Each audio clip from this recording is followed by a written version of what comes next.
a world where air dominance defines military might, the U.S. Air Force finds itself at a pivotal crossroads. The legendary F-22 Raptor, a marvel of its time, is beginning to show its age. Born from the vision of the late 1980s, it remains formidable, yet the Air Force knows it needs something new, something revolutionary, to counter future threats from Russia and China. Enter the Next Generation Air Dominance Program, a bold plan to build the world's first sixth-generation fighter.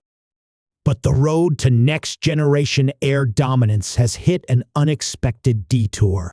After years of development, the program is being rebooted, not because it failed, but because the fast pace of technology has left even this futuristic fighter behind. The Air Force is rethinking everything, from how it will achieve air superiority in the future to what a sixth-generation fighter should truly be. Unlike anything before, next-generation air dominance won't just be a fighter, it will be a family of systems. Imagine a manned fighter controlling multiple AI-powered drones, known as collaborative combat aircraft.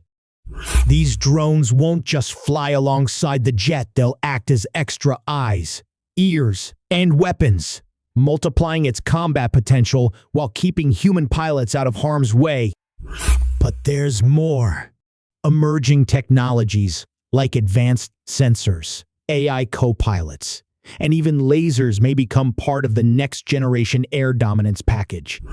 The Air Force knows that getting this right could be the key to staying ahead in a rapidly evolving world. This isn't just about building a better jet. It's about crafting the future of air warfare, where man and machine work seamlessly together to ensure America's dominance in the skies for decades to come.